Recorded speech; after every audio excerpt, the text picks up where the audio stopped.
Hey there, retail tech enthusiasts. Welcome to the Rising Stars podcast, your go-to for all things retail tech and point of sale. I'm Kate Orara, Partner Development Manager at Star Micronics, and I'm excited to guide you through this journey. Here we dive into the latest innovations shaping retail, hospitality, and cannabis industries.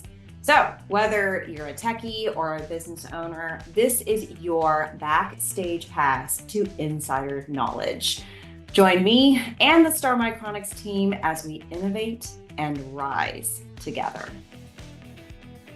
Welcome back to another episode of the Rising Stars podcast. I'm really excited. This is my first guest that I'm having back on the podcast, and he was actually my first episode ever at the podcast. So I think I've learned a little bit over the years. I've gotten a little bit better at podcasting. So I'm really glad that Andy Szanger, which you're about to meet him, but I'm glad that he's joining me again this time.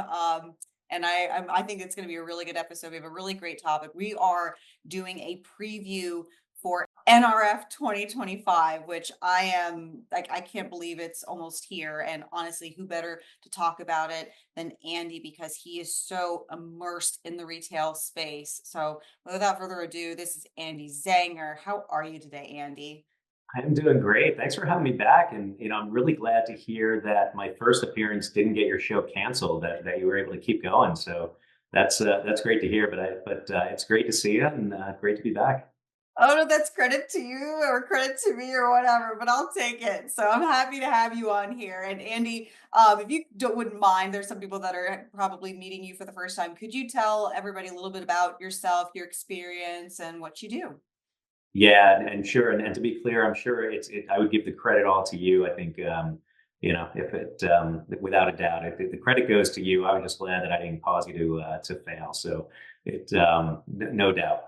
But all kidding aside, it's great to be here. My name is Andy Szanger. I'm Director of Strategic Industries at CDW. So my team's responsible for our industry strategy, for helping to identify and develop new industry-specific solutions and services, and providing industry expertise to our clients and internally within CDW. And so I've been at CDW now for 30 years. Prior to joining CDW, though, I was an assistant store manager in charge of operations for a big box retailer. So that really gave me, although it's a lifetime ago, that really gave me an understanding of how a retail organization works. And throughout my career at CDW, it helped me to understand how we can use technology to help our clients do amazing things. Awesome. And like I said, who better to give a preview of the national retail show, the big retail show for next year than you. So I'm really excited to kind of dive in. I'm just going to kick it off with the first question. What are some trends or advancements in retail technology that you think attendees should expect to see at the show? Yeah, I think without a doubt, AI is going to be everywhere, right? AI was It was there everywhere. everywhere last year too. For sure. I think the difference this year is last year, AI was everywhere. Everyone was saying A and I are in my name. So clearly I'm an AI company. And this year, I think the difference is we're going to be able to start to see what companies were able to actually execute. How is AI actually being used now in retail, and where is it headed into the future? So I think last year there was a lot of talk. This year, I think we'll be able to start to see what's actually producing results, who's the real deal, and where can we go, and where should we be placing our bets for 2025 and beyond. So I think that without a doubt is going to be the biggest thing that you'll see all over the floor. So I don't think that will come as a surprise to anyone. I think you'll start to see different use cases with AI. I think we're starting to see more computer vision integration with AI and having more insights into your store. It's starting to allow us to, typically a retailer has visibility into every step of the journey of their customer when they're purchasing online or in app, assuming that they have good data structure, that is. But when the customer goes into the store, we lose a lot of that visibility and a lot of those insights. And so what AI on top of computer vision, what that's allowing us to do now is get some of those insights that we always had when a customer shopped online and bring that same type of data into this in-store shopping experience. And when we start to see companies leveraging unified retail and unified commerce which is another trend I think you're going to see more and more of at the show. You're now able to track that customer's journey across all channels and really see what's happening when where did they start their journey, where did they end it, and what happened at every step of the process, whether it was online or in store. It's that I think that's really, I think that's going to be key because I think I kept questioning that too last year. Or, like AI, I see it everywhere, but how are we applying this? What is the process? And it's almost like it's like to be continued, and it's like episode 2 coming out at NRF Sure. 2025 for us to see, okay, who this is, who has been successful and how it's been implemented. Absolutely. Yeah. And you're starting to see which use cases are real and how can we take that to the next level, right? Right. Exactly. Well, another thing that hasn't gone away, or has it's still playing a huge role in retail, are kiosks and self-service solutions. So kind of curious to hear like how they are evolving and maybe some new features that attendees should look out for at the show. Yeah, I think, when it comes to kiosk, it ties a little bit back to what we just talked about with AI, in my opinion, right? I think we're seeing that a lot of retailers were testing and implementing kiosks because of labor shortage issues, right? And those issues aren't going away. Labor shortages, I believe that a lot of people thought they would get better as we came out of COVID and some of the stimulus ran out, some of the incentives and whatnot went away. But the reality of it is workers are now have access in this work from home economy. They now have access to careers that they never had access to in the past. And so many of the people who used to work in retail for the convenience of it now have access to work from home jobs that may be paying them more or they're more passionate about. And so that's not everyone, obviously. There are some amazing brands that people are super passionate about working for. But when we talk about as a generalization of the retail workforce, that impacted a lot of the workforce. So kiosks are going to continue to play a role in retail as a way of improving the customer experience and a way of alleviating some of the workforce related issues. I think what we're going to start seeing, though, more is moving away from just having a touch screen to having a more interactive experience and leveraging virtual humans. In our booth this year, we're going to actually be showcasing some virtual human kiosks and solutions that that our engineers have developed. So you no longer have to go in and type into a kiosk. Now you can actually have a conversation with a virtual human on that kiosk using real language, and it can help with everything from customer support to ordering. We're seeing quick service leverage it quite a bit to actually place the orders and submit those orders, but we're also seeing it in other type of retail for BOPIS. Instead of going and having to wait online to have someone come grab your product, you can check in with a kiosk with a virtual human, have that trigger an alert to the back room where they can bring out that product right up front. So it really improves the customer experience. And you can also integrate real language to help with upsells and add-on opportunities as well. I think when a lot of the quick service restaurants started to implement quick kiosks for the first time, they were expecting to have cost savings and reduced wait times. What they found, though, is not only did they achieve that, but they also saw an increased basket size. They saw that people were actually adding more onto their food orders because they weren't embarrassed to ask someone for it. And I think that there are ways that the technology can be used, again, not only to improve wait times and customer experience, but also to improve your bottom line. I don't feel as bad adding that pastry to their Exactly. to their order, their meal deal, instead of, like, oh, I shouldn't have the Yeah, cookie. I don't need an extra large fry, right? Or getting the bowl of queso instead of the side of queso. That's actually really interesting. And actually, you're not the first person I heard that from. There was an episode that we had with Phil Olea with Olea Kiosks, and he said the same thing, that there are more people there. They realized they were actually making more revenue off the kiosk because their customers were adding more to their order and were upsizing or enhancing or whatever what they were already going to order. Yeah, and I don't think that's unique to quick service either, right? If you think about going back to the store environment, if we think about maybe a hardware store as a random example, and you placed an order online for a drill, let's say, and you go to the store to go check it, pick up the item. If you go to a customer service counter, likely that customer service person is simply going to hand you that item and you're going to walk out of the store. But if we're leveraging a kiosk, what if when you went and checked in, the kiosk could then pop up, and whether this is a virtual human or not, it doesn't have to be using, that technology. But what if we then presented you with an offer that says, hey, do you have all the screws you need, or do you have the drill bits you need? And what are the other items that we know go along with that product that you're likely need? We can then use that as an opportunity to add on and just have that store associate bring that item together and make a seamless transaction. Very interesting. Very interesting. Let's switch to the payment side of things. So, how are advancements in payment technology, such as mobile wallets, and a lot of people are talking about cryptocurrency, influencing POS software and hardware design, or how are they not? Yeah, I think most of the design I would say for the most part is probably already incorporated, certainly for mobile wallets, which I think are going to continue to gain popularity.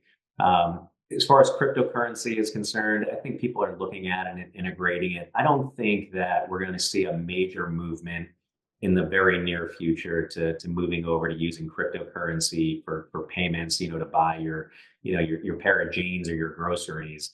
I do think, though, that over the next few years, you're going to start to see more about a US digital dollar or a digital dollar in general. So we're not talking about using Bitcoin or Dogecoin or any of the names that you hear a lot about. I don't see us using those to do everyday transactions. You have some companies like Tesla who is taking, some cryptocurrency for payment, but it's more gimmicky.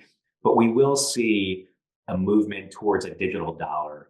And so I think that people are looking at design to make sure that it is prepared for that and future proofed for that. But I don't think we're in a position right now where everyone's scrambling to figure out how do I incorporate cryptocurrency into my payment methods, because we're just not there. But as we look forward over the next 5 years or so, I do think you'll start to see, similar to the transition of credit cards from cash to credit cards to digital wallets, you're going to see that next evolution involve a cryptocurrency, but it's not necessarily even going to be that obvious for it. I think that we are also seeing some innovations with the payment terminals themselves. You're starting to see some brands integrate more ability to have more interaction on those payment terminals, be able to put more advertising and have engaging content on the terminals to take advantage of that real estate at your cash wrap station.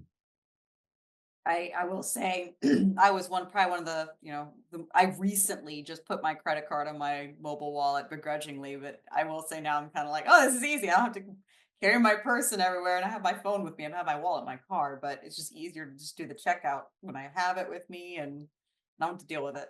I'm a big fan personally. If I could do everything digitally, I'm on board. If I could put my license, my ID, my credit card, as long as we have a secure platform to do it, I'd be all for it to carry less things around me. I think that's the key. You just said the key right there, secure. Like that is, and that's a concern, but that may be for a different podcast at another time. But let's get back to AI because I know we touched on it a little bit. How do you see AI and machine learning impacting POS systems in the near future, particularly in areas like personalized marketing or fraud prevention? Yeah, the AI without a doubt is going to have an impact on every area of retail over time. I think, the retailers that we talk to and the research that we do, tells us that merchandising and personalization are probably two of the top priorities or ways that retailers are looking to AI to improve their business, right? Getting to that hyper personalization of understanding exactly what my customer wants, when they want it, where they want it, what offers should I be presenting them, and really being able to connect the dots between the purchases and the demographics and all of the other data points that I'm collecting along the way. AI promises that the potential of pulling all that information together to give us that ideal, um, you know, information about how to approach that customer. And I think we're seeing, we talked a little bit earlier about bringing that visibility that we have online into the store through computer vision and cameras. And I think that's absolutely part of it, tying that data together along with your point of sale data understanding, did someone walk into my store and take a look at an item and then walk out and leave without purchasing it? Can I understand, did they stand there for 5 minutes and no one came to help them and maybe that's why they left? Understanding, how does it all tie together? What is actually happening within my environment, and using that information with my point of sale data. We're also seeing, customers, retailers use AI to understand, do I have fraudulent purchases happening? Do I have transactions occurring with no customer present, right? Which is usually a major red flag of some type of, at the very least, bad training, but more likely some type of fraud, whether it be internal theft, whether it be something else happening. But really integrating your data together with all of the other data points is where I think you're going to see AI making a difference on that point of sale. So you do a lot with retailers and their architecture and creating solutions for them. So I'd love to hear your take or what some of the things that you see, maybe the most exciting innovations that you've seen in POS technology over the past year and what you think might gain traction next year in 2025. Yeah, I think that's a little bit of a trick question you're throwing at me, Kate, because I think we all know there is not a ton of innovation that happens each year in point of sale. So I'm not falling for that bait. Um, but all kidding aside, I think when we think about point of sale, I don't see anything extremely innovative, right? Or anything that's groundbreaking and that happens all at once, right? With the point of sale, I think it's more of a slow burn, that we see a slow and constant evolution of what's happening, at point of sale. And I think there's a few things. Certainly, unified commerce is one of those things that I think is just continuing to pick up. That's not an innovation that's happening this year, though, right? We've been talking about that now probably for about 2 to 3 years. I would say we've been talking about unified commerce. Prior to that, we were talking about omni-channel. Um, and it's that constant evolution. But I think we are seeing more integration of data. We're seeing more integration of platforms. If you go back 5 or so years ago, and even today, still, there's too many retailers that have their data in complete silos, and they're not able to truly understand the full value or journey of their customers. They have one data set that's focused in on their e-commerce data and purchases. They have another data set that's focused in on their store data, and really unifying those all together to understand truly what's happening across all of those channels is really impactful. And we're starting to see a lot of ISVs and companies out there actually recognizing that. Salesforce earlier this year acquired Predix Springs to really bring in, and Predix Springs is an iOS POS software. So we see Salesforce acquiring that company to move from more of what they were doing online to physically in the store. You see companies like Shopify that are going out, and they are a company that was born on the commerce side of the house, and they launched a in-store point of sale system. So you're starting to see a lot of these companies that were commerce based bringing in the point of sale. You're seeing point of sale companies trying to move into the commerce side and really having that unified approach, to point of sale. I think the other thing we're seeing is that when it comes to the checkout experience, there was a big push moving towards, we talked about kiosks earlier was one part of it, but there was a big push towards moving towards self-checkout. A couple of years ago, it was needed because of the staffing issues. It was needed because of COVID, and people really leaned into it. But then over the last, I would say, 12 to 18 months, you started to see all the stories about companies pulling their lanes out or limiting the number of lanes or the number of items that can be checked out with self-checkout because of the increased shrink that was associated with it. So I think you're going to start seeing companies reevaluate how they approach self-checkout. It doesn't necessarily have to always be barcode scanning, right? Can we incorporate computer vision into self-checkout? Can we incorporate RFID into self-checkout? And I think also extending it beyond that, it's not necessarily all about self-checkout, but what about assisted checkout? So if we use either computer vision and or RFID, we can still have a store associate checking out our client. There's many brands that are hesitant to use self-checkout because they fear the decreased customer experience, right? They really value that last interaction they have with their customer.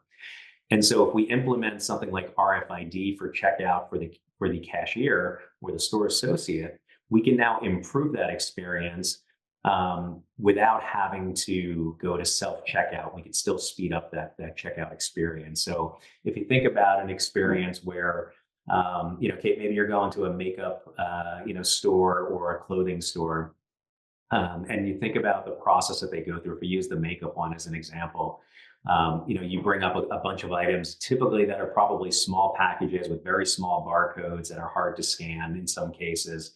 The store associate probably has to, take the item, find the barcode, scan the barcode, hopefully on the first chance, but maybe it takes them several tries to actually get it to work by the time they're able to scan that really small barcode and deal with the reflection off the cellophane wrapping that's on the package. Then they might want to wrap that in some tissue paper and put it inside a nice bag to give you that luxury experience or that luxury appearance as you walk out with your package. So what if instead of that, those items were RFID tagged? The store associate has the bag already set up with the tissue paper. You bring over the items while they are having a conversation with you about your store experience and did you find everything, and mentioning maybe some promos that they have going on. They're actually wrapping everything without ever losing eye contact with you, putting everything in the bag, and simply complete the transaction without ever having to have stop that interaction with you and scanning barcodes. They can significantly speed up the transaction while improving that customer experience at the same time. And it's also a way that retailers can start to get comfortable with the technology and moving towards additional self-checkout experiences. That's I really like that idea where you literally, I mean, I'm a people person, so having someone that can just continue to have the conversation while just they don't have to, like, again, trying to find the scanning or even like the clothes, like they literally can just easily, especially like the ones with the tags that will the so you can't steal, you can't shoplift, like the security tags. They can literally continue to talk and fold without having to do multiple steps. So that's going to make sure that it keeps the line moving. But then, and I remember, I think last year or I don't know, a year and a half, when we did our first episode, you talked about experiential retail and the importance. And this experience is extremely positive because you're talking to hopefully a very happy and excited associate, and they're able to talk to you as you're checking out. Absolutely. Yeah. The experience at the cash wrap station is the retailer's last opportunity to make that customer leave their store feeling good about their experience. Mhm. And that last touch point may, in many cases, determine whether that customer comes back or not. So really everything needs to be done to make it a positive experience. Because if I go to a store and I find everything I want very efficiently, I like this, I like the product, I like the price, but I have to wait 30 minutes online at that cash wrap station, I Mhm. may not even make the transaction. And if I do, I'm certainly going to rethink going back again because I don't want to waste that time standing there waiting for you to help me check out. Absolutely. Well, let's wrap things up a little bit. What are some key considerations that retailers should keep in mind when selecting or upgrading their point of sale systems in 2025? Yeah, well, I think before you even think about the technology, I think it really starts with understanding what are you looking for your customer experience to be, right? It all has to start with that. What is my end goal, and what does that customer experience look like that I want to achieve? And then the next step, though, is also not about the technology. It's now about what does my store associate experience need to be in order for that to be achieved for my customer? Because when you think about that experience happening, I can't have friction for my store associate. I need to make sure they have the tools that they need and the processes that they need. Because if my store associate feels friction, my customer is going to feel friction, right? So I think you need to start there by understanding what is the customer experience that I want and what does my store associate need in order to achieve that. And then from there, you start to evaluate the different solutions that are out there, whether that's new software, new hardware, the features, the pros and the cons, but also making sure you're thinking about what is needed behind the scenes. What infrastructure is needed? Do I have the proper network in place? Do I have the right wireless, capabilities in place? Do I need store servers, some edge servers in place, or are client devices sufficient? Do I need mobile devices? Do I want my store, where do I want that transaction to occur? Does it all need to be at the cash wrap station? Or can I improve my customer experience by being able to transact out on the floor? I don't want to have my customer have to wait multiple times throughout that journey, right? So if we think about, maybe a store, a sporting goods store that has a shoe department, if as a client, as a customer, I have to go to the shoe department very often, you might have to wait for a store associate to come over to check and see if they have a size in the back of the store. So they go in the back, they bring out me, a pair of sneakers that I want to purchase. Now, do I need to take those sneakers up front and then wait online for that at that cash wrap station, or can that store associate be armed with a mobile device to actually transact right then and there, so that I can have a more efficient and smooth process and leave more satisfied because you helped me every step of the way? Well, thank you so much, Andy, for all your insight. I have one more question. Full disclosure, I always share the questions with all of my guests ahead of time, so they're not blindsided. But I always have one. I have my little question that I ask everybody, or I'm starting to ask everybody at the end of each episode, but I don't share this question. So, to all you future guests, you get a little heads up on this one. So, Andy, if there is one thing you could change about the channel today, what would it be and why? One thing to change about the channel. Ooh, well, um, that's a good one because we do so much with so many different partners, right? We have at CDW, being a very large organization, we touch so many different players, and we have great distributors that we partner with that help us tremendously, with that. I think really, what I would probably want more of from the channel is really just better interactions with understanding where they're going next, right? So what new solutions are you bringing to market? What can we collaborate on? And really having that partnership to understand, we do a lot of our own research. We're talking to clients constantly. And our best partners are really good about it, but there are some partners who have really tight policies around sharing roadmaps and understanding what's coming up next. And that makes it really difficult when we're working with a large client that's on a strategic project that's going to be doing a long rollout, and then to get blindsided by any major transitions or trends. That causes a lot of friction for our customers. And so really just having that transparency and good partnership, I think, is probably the thing that is most helpful. Wonderful. Well, thank you for that insight. Thanks for all the information that you've given us today, Andy. If anybody wants to connect with you on your social or just reach out to you, or NRF, if there's what could you share some details of where people might be able to connect with you? Yeah, so we will absolutely be at NRF. We are on the main show floor on the third level. So we will be there all week with a fairly large presence, and showcasing all of our services capabilities and how we're helping retailers do amazing things. I also have a speaking presentation on Tuesday morning that is at 10:15 a.m. On level 3, Expo Room 4.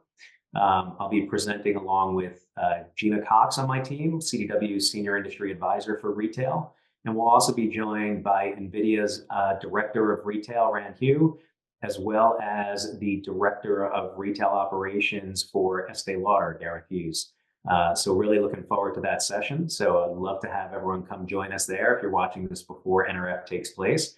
Otherwise, obviously, we are always available to meet, and love to talk to the partner community on how we can do more together. So really, just Kate, thank you so much for having us here. I am, of course, on LinkedIn, as well as some of the other social platforms like Twitter. Probably most active on LinkedIn, though, for sure. Absolutely. Now, if you find him on LinkedIn, it's his last name is Zanger. S is in Sam, Zanger. So just so you know. Yeah, thank you for that. We like to try to keep it a little interesting. Yeah. Keep people on their toes a little. Thank you again. We appreciate your time. Okay, thank you so much for having me back. I appreciate it. And that is a wrap for this episode of the Rising Stars podcast. A huge thanks to our incredible listeners for tuning in, and to our phenomenal guests for sharing their insights. Don't forget to subscribe, rate, and leave a review. Your feedback fuels our journey to bring you the best in retail tech.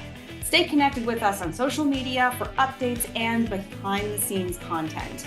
As we sign off, remember the future of retail technology is in our hands, and together we are shaping it. Keep innovating, keep rising, and until next time, this is Kate Orara signing off. Together, we rise.